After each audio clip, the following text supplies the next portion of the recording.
परमेश्वर का धन्यवाद हो इस सुंदर समय के लिए जो प्रभु ने आज हमारे जीवन में दिया। और जैसा कि हमने पिछले संदेश में सीखा था जयवंत मसीही जीवन के बारे में, और हर एक विश्वासी को, हर एक प्रभु यीशु मसीह के शिष्य को, चेले को, उनके बेटे और बेटियों को एक जयवंत जीवन जीना जरूरी है। हालेलुया। और हमने पिछली बार सीखा था जयवंत जीवन जीने का एक रहस्य। पौलुस इस बात को भली भांति समझ गया था कि मुझे कैसे मसीह में एक जयवंत जीवन जीना है। और मैंने उस वचन के द्वारा जो पौलुस ने हमें पवित्र आत्मा की अगुवाई में बताया रोमियो 6 अध्याय से, कि पाप की प्रभुता हम पर कब नहीं होगी, जब हम ये जान लेंगे कि हम पाप के लिए मर चुके हैं। मेरा जीवन अब सिर्फ और सिर्फ मसीह के लिए है, उसकी आज्ञा के मानने के लिए है, उसका कार्य करने के लिए है। मेरा जीवन प्रभु की इच्छा को पूरी करने के लिए है। हालेलुया। और यह रहस्य पौलुस अच्छी तरीके से समझ गया था, और इसलिए वो एक जयवंत जीवन जिया। जब उसने मसीह को प्राप्त किया, जी उठे हुए मसीह का दर्शन पाया, उसने इस रहस्य को समझ लिया, और उसके बाद वो अपने लक्ष्य से कभी नहीं भटका, न वो गिरा, परंतु अंत तक प्रभु यीशु मसीह के पीछे वह चलता रहा। प्रभु के कार्य को बड़े ईमानदारी से उसने पूरा किया। हालेलुया। और परमेश्वर की इच्छा है कि उनके हर एक बेटी और बेटे एक जयवंत जीवन जिए, एक ऐसा जीवन जिसके ऊपर शैतान और पाप की कोई भी प्रभुता, कोई भी शासन ना हो। पाप से मुक्त, शैतान के कार्यों से मुक्त, सिर्फ और सिर्फ परमेश्वर के लिए, मसीह के लिए जीना। प्रभु यीशु मसीह चाहता है कि हम जो उसके बेटे और बेटियां हैं, हम एक जयवंत जीवन जिए। हालेलुया। जयवंत मसीही जीवन जिए। और आज मैं परमेश्वर के वचन से आपके सामने रखना चाहता हूं। जब हम प्रकाशित वाक्य की पुस्तक को पढ़ते हैं, और आज इस पुस्तक से इन 7 कलीसियाओं के द्वारा मैं इस दूसरे भाग को आपके सामने रखना चाहता हूं। ये जो जयवंत मसीही जीवन का जो जीने का जो रहस्य है, इसको आज मैं परमेश्वर के वचन के द्वारा प्रकाशित वाक्य की जो 7 कलीसिया है, प्रकाशित वाक्य की पुस्तक में जो बताई गई हैं, और इन 7 कलीसियाओं का जिक्र जब हम 2 अध्याय प्रकाशित वाक्य 2 अध्याय से जब हम पढ़ना शुरू करते हैं, ये 2 अध्याय और 3 अध्याय में 7 कलीसियाओं का जिक्र किया गया है। इनका नाम इफिसुस, दूसरी स्मुरना, तीसरी पिरगमुन, चौथी थुआतीरा, 5वीं सरदीस, 6ठी फिलदिल्फिया और 7वीं लौदीकिया की कलीसिया। और ये सारी 7 कलीसियाएं तुर्की देश में थीं। जो इस समय का तुर्की है देश, वहां पर ये 7 कलीसियाएं विद्यमान थी। हालेलुया। और प्रभु यीशु मसीह अपने दास प्रेरित यूहन्ना के द्वारा इन 7 कलीसियाओं के पास अपने संदेश को भेजता है। जो प्रभु की इच्छा थी, वो अपने दास यूहन्ना के द्वारा प्रभु अपने संदेश को, अपनी इच्छा को इन कलीसियाओं के पास भेजता है। हालेलुया। और जब हम इन 7 कलीसियाओं की बात करते हैं, इन 7 कलीसियाओं में 2 कलीसियाएं ऐसी थीं जिनकी आत्मिक दशा बिल्कुल ही खराब थी, गिरी हुई थी। 2 कलीसियाओं की प्रभु सराहना करते हैं और 3 कलीसियाओं में कुछ कुछ बातें अच्छी थीं, कुछ कुछ गड़बड़ियां थीं, कुछ कुछ खराब बातें थीं। लेकिन प्रभु यीशु मसीह इन 7 कलीसियाओं से एक बात को चाहता था कि वे जयवंत हों। हालेलुया।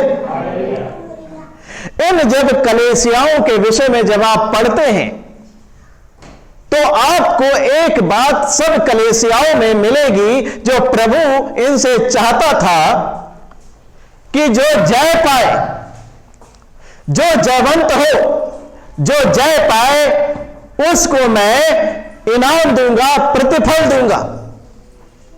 हालेलुया। लेकिन मैं आपके सामने इन 7 कलीसियाओं के बारे में थोड़ा थोड़ा आपको मैं बताना चाहता हूं। जब हम इफिसुस की कलीसिया, जो पहली कलीसिया का जिक्र किया गया है, उसके बारे में जब हम पढ़ते हैं, उसमें कुछ अच्छी बातें थी। उस कलीसिया के लोगों में, कलीसिया के दास में कुछ अच्छी बातें थी जो 2 पद से लेकर 3 पद और 6ठे पद में लिखी हुई हैं। आप पढ़िएगा घर में, मैं आपको इसे बता देता हूं। लेकिन इसमें गड़बड़ी क्या थी? इस कलीसिया ने अपना पहला सा प्रेम छोड़ दिया था। प्रभु को इन्होंने पहले के समान प्रेम करना छोड़ दिया था, उसकी बात मानना छोड़ दिया था, उसकी आज्ञा मानना छोड़ दिया था। क्योंकि वचन में लिखा है, प्रभु यीशु मसीह ने क्या कहा? यदि तुम मुझसे प्रेम रखते हो तो मेरी आज्ञाओं को मानोगे। हालेलुया। इस कलीसिया ने अपना पहला सा प्रेम प्रभु को करना छोड़ दिया था। इनका प्रेम ठंडा हो चुका था। जब दूसरी कलीसिया की, स्मुरना की कलीसिया की बात करते हैं, इसमें कुछ अच्छी बातें थी, 9 पद में मिल जाएगा आपको। लेकिन इस कलीसिया को सताओं से गुजरना था। हालेलुया। इस कलीसिया को सताओं से गुजरना था। और जब हम तीसरी कलीसिया, पिरगमुन की कलीसिया की जब हम बात करते हैं, इसमें कुछ अच्छी बातें थी जो 13 पद में बताई गई हैं। लेकिन इस कलीसिया को पश्चाताप करने और झूठी शिक्षा से मन फिराने की जरूरत थी, क्योंकि इस कलीसिया में ऐसे लोग पाए जाते थे जो झूठी शिक्षा को भी मानते थे और साथ में पाप भी कर रहे थे। इसलिए प्रभु इनको चेतावनी देता है, मन फिराओ, पश्चाताप करो। हालेलुया। और जब हम थुआतीरा की कलीसिया की बात करते हैं तो यहां पर इनकी कुछ अच्छी बातें थी जो 19 पद में लिखी हुई हैं। लेकिन इस कलीसिया में झूठे भविष्यवक्ता थे जो लोगों को भरमाते थे। और इस कलीसिया के सेवक की, दूत की एक गलती थी कि ऐसे झूठे लोगों को परमेश्वर की कलीसिया में ये रहने की इसने इजाजत दे रखी थी, जो लोगों को भरमाते थे, परमेश्वर के मार्ग से उनको ले जाकर के पाप के मार्ग पर, शैतान के मार्ग पर ले जाते थे। लेकिन इस कलीसिया के सेवक की यह गलती थी कि वो ऐसे झूठे लोगों को अपने बीच में रहने दे रहा था।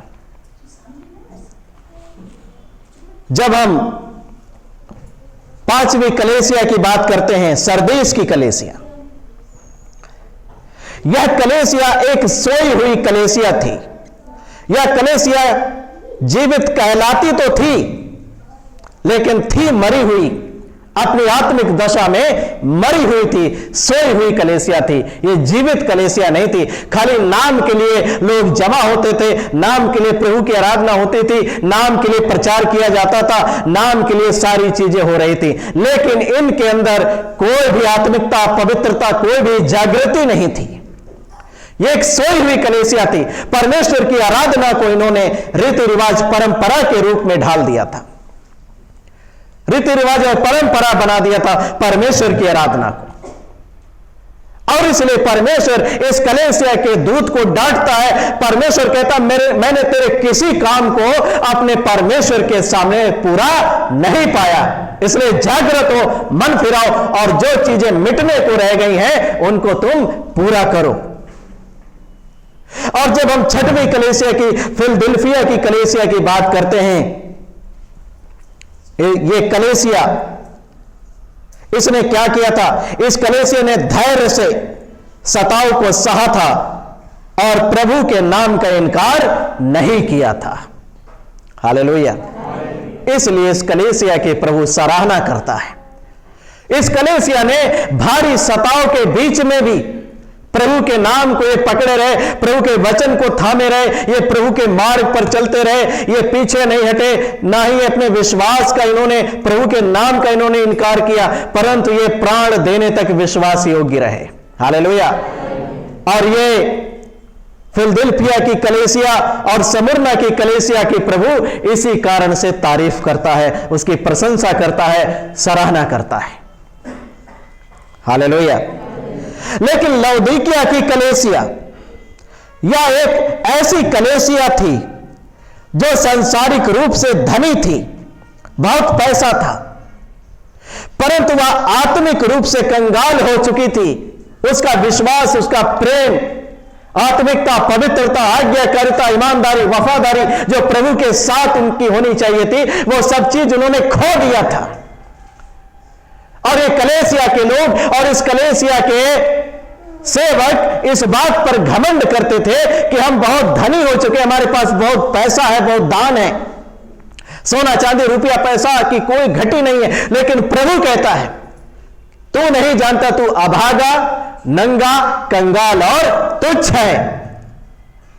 यह सांसारिकता में यह कलीसिया बहुत ही धनी हो चुकी थी सांसारिक रूप से, लेकिन आत्मिक रूप से पवित्र आत्मा के फलों से यह कलीसिया भरी हुई नहीं थी। पवित्र आत्मा के वरदानों से यह कलीसिया बिल्कुल खाली थी। यह आत्मिक रूप से बिल्कुल कंगाल हो चुके थे और घमंड कर रहे थे सांसारिक संपत्ति पर। और इसलिए प्रभु इनको डांटता है और सबको मन फिराने के लिए कहता है। हालेलुया।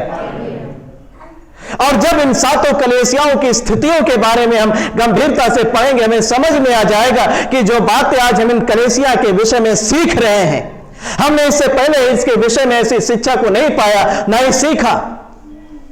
और ये कलीसियाओं में किसी ने अपने प्रेम को खो दिया था, प्रभु को प्रेम करना छोड़ दिया था, किसी को सताव से गुजरना था, किसी कलीसिया को पश्चाताप करने की जरूरत थी, झूठी शिक्षा से मन फिराने की जरूरत थी, किसी कलीसिया में झूठे भविष्यवक्ता थे, कोई कलीसिया सताव से गुजरी थी, बड़ा धैर्य रखा उन्होंने, लेकिन कोई कलीसिया बिल्कुल खाली हो चुकी थी आत्मा में, आत्मिक रूप से बिल्कुल खाली हो चुकी थी, लेकिन सांसारिक धन से, संपत्ति से भरपूर हो चुकी थी। लेकिन इन सारी कलीसियाओं से प्रभु एक बात चाहता था कि जो गड़बड़ियां, जो कमियां इनके बीच में पाई जाती हैं, परमेश्वर चाहता था, प्रभु यीशु मसीह चाहते थे कि अपनी कमियों पर, अपनी गड़बड़ियों पर और जो इनके बीच में जो उथल पुथल हो रही है, जहां पर भी इनको सुधार की आवश्यकता है, वो सारी चीजों को ठीक करके, सारी गलत चीजों को दूर करके, हर एक गलत बातों पर ये जयवंत हो। हालेलुया। अपने बीच से सारी गलत बातों को दूर करें, ठीक करें और उन पर क्या करें? जयवंत हो। प्रभु इन कलीसियाओं से यह चाहता था। Hallelujah, hallelujah. और इसलिए हर एक कलीसिया में अंत में प्रभु कहता है, हर एक कलीसिया को संदेश देते वक्त जो जय पाए उनके लिए प्रभु एक प्रतिफल को देने की बात करता है। कि किसी को कहता है कि मैं उसे जीवन के पेड़ में से फल खाने को दूंगा, किसी को कहता है कि मैं उसे एक श्वेत पत्थर दूंगा, एक नाम लिखा हुआ होगा, किसी को जीवन का मुकुट देगा, किसी को कुछ देगा, एक प्रतिफल देने की बात कर रहा है, इनाम देने की बात कर रहा है प्रभु। लेकिन किन लोगों को? जो जय पाएंगे, जो जयवंत होंगे। हालेलुया। और जब हम इन 7 कलीसियाओं की बात करते हैं तो 7 नंबर बाइबल में इस बात को बताता है, संपूर्णता को दिखाता है। 7 नंबर बाइबल में किसको दिखाता है? संपूर्णता को दिखाता है। जब हम उत्पत्ति की किताब पढ़ते हैं तो लिखा है कि 6 दिन में परमेश्वर ने सारी सृष्टि की रचना किया, लेकिन 7वें दिन परमेश्वर ने सारे कार्य को पूरा करके क्या किया? विश्राम किया। संपूर्णता को दिखाता है। और जो संदेश इन 7 कलीसियाओं को दिया जा रहा था, यह सिर्फ संदेश उन्हीं 7 कलीसियाओं के लिए नहीं है। यह 7 नंबर मतलब संपूर्ण कलीसिया के लिए, दुनिया भर की, विश्व की, वर्ल्ड की सारी कलीसियाओं के लिए प्रभु यह संदेश दे रहा है। हालेलुया। और वो क्या चाहता है कि तुम्हारे बीच में जो गड़बड़ियां हैं, जो पाप है, जो अशुद्धता है, जो झूठी शिक्षाएं हैं, झूठे लोग जो तुम्हारे बीच में हैं, परमेश्वर चाहता है कि इन सारी बातों पर तुम जयवंत हो, उन्हें दूर करो, उन्हें अलग करो। तुम आत्मा से परिपूर्ण होते जाओ, भरपूर होते जाओ, तुम एक जयवंत मसीही हो जाओ। हालेलुया। परमेश्वर आज सारी दुनिया की कलीसिया से यह चाहता है, जो प्रकाशित वाक्य की कलीसिया 7 कलीसियाएं हैं, उनको जो संदेश मिला प्रभु की ओर से, यह संदेश दुनिया की सारी कलीसियाओं के लिए है। हालेलुया। और आज हमारी इस कलीसिया के लिए, हम सभी के लिए यह संदेश है। प्रभु क्या चाहता है कि हम एक जयवंत जीवन जिए, एक जयवंत मसीही बने। हालेलुया। जिसके जीवन में कोई पाप ना हो, जिसके जीवन पर, जिसके मन पर, जिसके सोच विचार में पाप की प्रभुता, उसका शासन ना हो, उसका शैतान की सत्ता ना हो हमारे ऊपर। परमेश्वर क्या चाहता है कि हम इन सब पाप की बातों पर, पाप पर, गलत बातों पर जयवंत हो, हम मन फिराएं, हम पश्चाताप करें, जहां पर कोई गड़बड़ी है उसको हम ठीक करें, हम बिल्कुल प्रभु के सामने उसकी इच्छा के अनुसार पूरी पवित्रता से चलें। हालेलुया। लेकिन आज हमारे बीच में से बहुत सारे लोग एक हारे हुए मसीही हैं। मैंने पिछले संदेश में आपको बताया था जयवंत जीवन जीने का रहस्य, जो पौलुस रोमियो की किताब 6 अध्याय में लिखता है। 11 से लेकर 14 पद तक जब आप पढ़ते हैं आपको वहां पर मिल जाएगा। बल्कि पूरा अध्याय बहुत मुझे पसंद है। वो कहता है कि तुम अपने शरीर के अंगों को जिस रीति से पहले पाप के लिए, शैतान के लिए सौंपा था, लेकिन जब तुम मसीह में आ गए तो तुम अपने आप को पाप के लिए, शैतान के लिए मरा हुआ जानकर मसीह के हाथों में अपने अंगों को, अपने शरीर को सौंप दो, उसकी महिमा के लिए, उसकी प्रशंसा के लिए, उसकी आज्ञा मानने के लिए। हालेलुया। और तब वो कहता है कि तब तुम पर पाप की प्रभुता ना होगी। तब तुम पर पाप की प्रभुता ना होगी जब तुम अपने आप को, अपने अंगों को, अपने शरीर को, अपने जीवन को, अपने आप, शरीर, प्राण, आत्मा को परमेश्वर के हाथों में, मसीह के हाथों में, उसकी कार्य के लिए, उसकी महिमा के लिए, उसकी आज्ञा मानने के लिए सौंपोगे। तब वो कहता है तुम पर पाप की प्रभुता ना होगी। लेकिन आज फिर भी बहुत सारे लोग हमारे बीच में, दुनिया भर की कलीसियाओं में एक हारे हुए मसीह हैं, एक हारे हुए मसीह का जीवन जी रहे हैं। और एक बात याद रखो, जो खुद ही हारा हुआ हो वो किसी को कुछ नहीं दे सकता। हारा हुआ किसको क्या देगा? हारा हुआ कौन होता है? आप जानते हैं, गुलाम। जब पुराने समय में 2 राजा आपस में युद्ध करते थे, लड़ाई करते थे, और जो राजा उन पर जयवंत हो जाता था, हारे हुए राजा को गुलाम बना लेता था, और गुलाम का अपना कुछ भी नहीं होता। गुलाम का ना अपना शरीर, ना अपना कुछ, ना अपनी कोई संपत्ति, ना अपना परिवार, ना कोई अपना घर मकान, किसी का कुछ नहीं होता। गुलाम का अपना कुछ नहीं होता। सब अधिकार उसके स्वामी का, उसके मालिक का होता है। और अगर आप पाप के कारण हारे हुए हैं, नशे के कारण हारे हुए हैं, बुरे विचारों में आप हारे हुए हैं, जब आपके जीवन में निर्णय लेने का समय आता है, प्रभु की आज्ञा मानने का समय आता है, बच्चों के शादी विवाह का समय आता है, और आप प्रभु के वचन के अनुसार जब निर्णय नहीं कर पाते, आप गिर जाते हो पाप में, संसार को, समाज को खुश करने के लिए आप उन्हीं के बीच में लौट जाते हो, तब आप एक हारे हुए मसीही बन जाते हो। जब आप अपने जीवन से कोई भी पाप करते हैं, आप एक हारे हुए मसीही हैं। जब आप प्रभु की आज्ञा को नहीं मानते, आप एक हारे हुए मसीही हैं। और हारा हुआ व्यक्ति, अदन के बगीचे में जब हम जाते हैं, परमेश्वर ने आदम और हवा को एक आज्ञा दिया था जो उन्हें माननी थी, लेकिन वो आदम और हवा परमेश्वर की आज्ञा को मानने में असफल रहे। वो स्थिर नहीं रह पाए। शैतान के बहकावे में आकर के उन्होंने उस वर्जित फल को खा लिया जिसको परमेश्वर ने खाने के लिए मना किया था। और क्या हुआ? वहीं पर वो हार गए, वो गिर गए, और शैतान ने उन्हें अपना गुलाम बना लिया।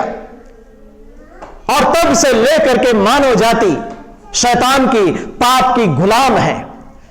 लेकिन प्रभु यीशु मसीह जो इस जगत में आया, वो हमें पाप की, शैतान की हर एक जंजीरों से, इसकी गुलामी की जंजीरों से आजाद करने के लिए आया।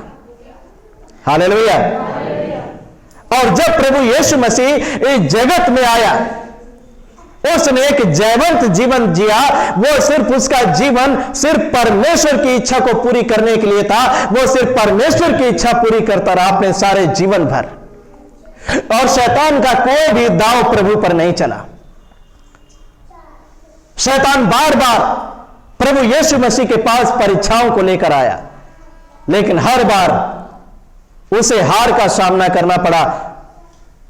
शैतान का कोई भी दांव प्रभु यीशु मसीह पर नहीं चला। और ये सारी बातें हमारे लिए एक दृष्टांत, एक उदाहरण है कि जब हमारा प्रभु इस दुनिया में आया, इस धरती पर जब वो रहा, वो कैसे चला, कैसे जिया, कैसा स्वभाव उसका था, शैतान से उसकी लड़ाई कैसे हुई और कैसे वो जयवंत हुआ। और पतरस कहता है, उसके पद चिन्हों पर चलो, प्रभु यीशु मसीह के जीवन का पीछा करो, उसके स्वभाव को देखो, उसके जीवन को देखो, कैसे वो जिया इस संसार में सिर्फ प्रभु के कार्य के लिए, परमेश्वर पिता के कार्य को करने के लिए प्रभु की आज्ञा हमेशा मानता रहा। हालेलुया। सिर्फ और सिर्फ अपने परमेश्वर पिता के लिए इस धरती पर जिया, और वो एक जयवंत जीवन जिया। और यही जीवन, जयवंत जीवन प्रभु यीशु मसीह हमें और आपको देना चाहता है। लेकिन सारी बातों को जानते हुए जब आप पाप करते हैं, परमेश्वर की आज्ञा को जानते हुए भी आप पाप करते हैं, तो आप शैतान के गुलाम बन जाते हैं। और जब आप शैतान के गुलाम बन गए, आप एक हारे हुए हो, तो आप जब स्वयं शैतान के गुलाम हो, पाप के गुलाम हो, तो आप दूसरों को क्या दे पाओगे? आपके जीवन के द्वारा दूसरों को कैसे आशीष मिल सकती है, या आपके जीवन के द्वारा कैसे कोई बचाया जा सकता है? जब आप स्वयं पाप में पड़े हैं, तो दूसरों को कैसे पाप से निकाल सकते हैं? और परमेश्वर क्या चाहता है, प्रभु यीशु मसीह क्या चाहता है, जो इन 7 कलीसियाओं से चाहता था कि हम एक जयवंत मसीही बने। हालेलुया। इन कलीसियाओं में जो गड़बड़ियां थी, जो प्रॉब्लम थी, जो भी दिक्कतें थी, वो सारी बातों को ठीक करने के लिए प्रभु कहता है, उन गलत बातों को दूर करने के लिए कहता है, पाप से मन फिराने के लिए, पश्चाताप करने के लिए कहता है, लोगों को पवित्र आत्मा के फलों से, वरदानों से, पवित्र आत्मा की सामर्थ से भर जाने के लिए कहता है। हालेलुया। और प्रभु कहता है कि तुम जयवंत हो, आज प्रभु हमसे यह कहना चाहता है कि अगर तुम नशा करते हो तो तुम नशे पर जयवंत हो, अगर तुम पाप करते हो तो पाप पर जयवंत हो, अगर तुम चोरी करते हो तो चोरी पर जयवंत हो। हालेलुया।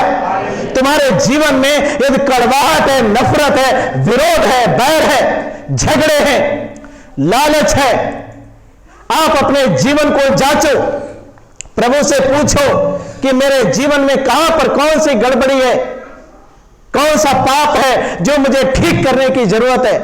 और जब प्रभु आपको बताएगा, आप पश्चाताप करो, मन फिराओ, छोड़ो उस चीज को, उस पाप से अलग हो जाओ। हालेलुया। प्रभु चाहता है कि तुम एक जयवंत मसीही बनो। हम प्रभु के एक वचन से पढ़ेंगे, जब हम रोमियो की किताब को पढ़ते हैं, इस पद को हम लोग पढ़ेंगे 6 अध्याय में। रोमियो की किताब 6 अध्याय और इसका 11 पद से लेकर के 14 पद तक पढ़ दीजिए इसको। ऐसे ही तुम भी अपने आप को पाप के लिए तो मारा, परंतु परमेश्वर के लिए मसीह यीशु में जीवित समझो। ऐसे ही तुम भी अपने आप को पाप के लिए तो मरा, परंतु परमेश्वर के लिए मसीह यीशु में जीवित समझो। इसलिए पाप तुम्हारे नश्वर शरीर में राज्य ना करे कि तुम उसकी लालसाओं के अधीन रहो, और ना अपने अंगों को अधर्म के हथियार होने के लिए पाप को सौंपो, पर अपने आप को मरे हुए में से जी उठा हुआ जानकर परमेश्वर को सौंपो, और अपने अंगों को धर्म के हथियार होने के लिए परमेश्वर को सौंपो। तब तुम पर पाप की प्रभुता ना होगी, क्योंकि तुम व्यवस्था के अधीन नहीं वरन अनुग्रह के अधीन हो। हालेलुया। तो परमेश्वर आज हमसे क्या चाहता है कि जब हम मसीह को नहीं जानते थे, हम प्रभु को नहीं जानते थे,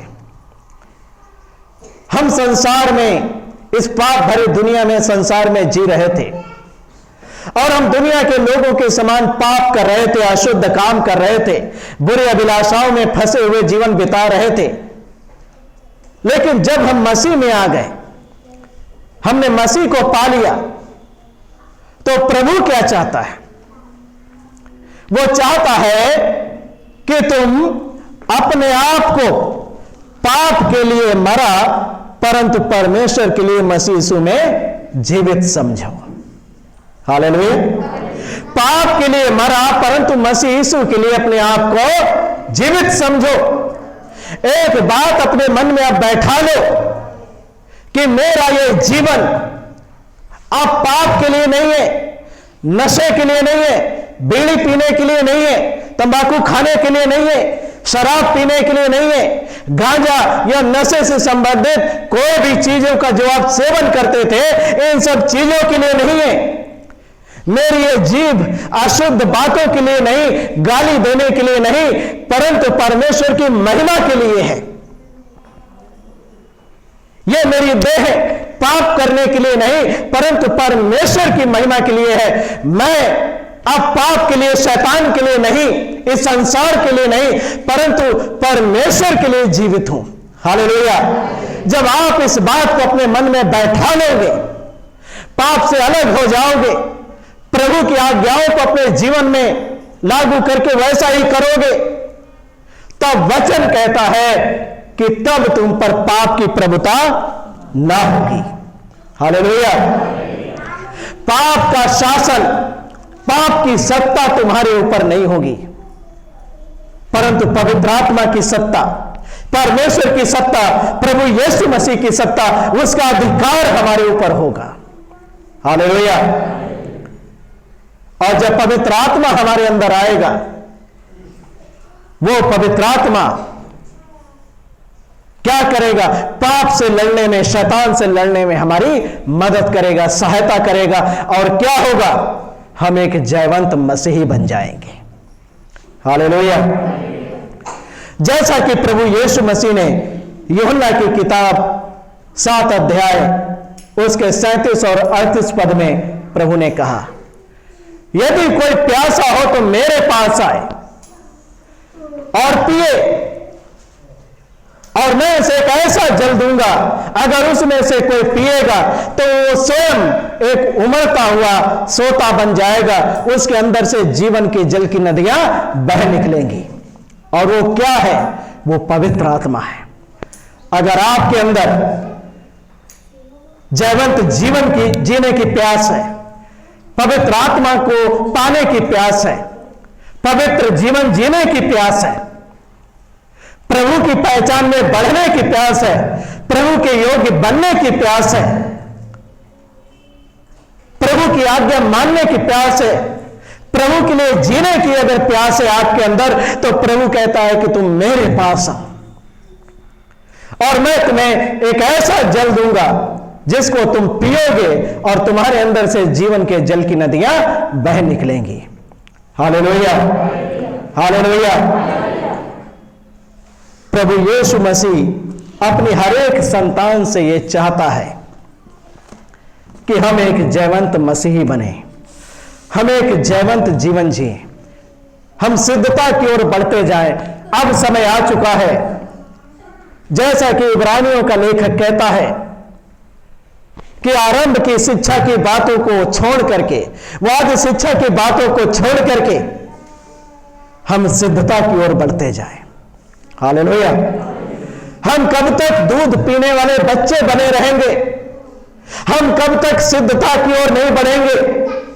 हम कब तक जयवंत मसीही नहीं बनेंगे? कब तक हम उन्हीं बातों में उलझे रहेंगे? बस चंगाल छुटकारा, चंगाल छुटकारा, प्रार्थना कर दो, प्रार्थना कर दो। हम कब जयवंत मसीही बनेंगे? हम कब इस स्तर से ऊपर उठेंगे? प्रभु चाहता है कि ये जो तुम आरंभ की जो बातें हैं ना, जिनमें आज भी उलझे हुए हो, बस विश्वास करो, पश्चाताप करो, बपतिस्मा लो, चंगाई छुटकारे के लिए प्रार्थना करवाओ। जो इसी में तुम उलझे हुए हो ना, प्रभु चाहता है कि अब तुम ऐसे इन सब बातों से, इस जीवन के स्तर से ऊपर उठ करके एक जयवंत मसीही बनो। हालेलुया। एक सिद्धता का जीवन जियो। प्रभु हमसे अब यह चाहता है, प्रभु की निकटता में आकर के जीवन बिताने वाले बनो, एक पवित्र जीवन जीने वाले बनो, पाप की, शैतान की हमारे ऊपर कोई भी प्रभुता ना होने पाए। हालेलुया।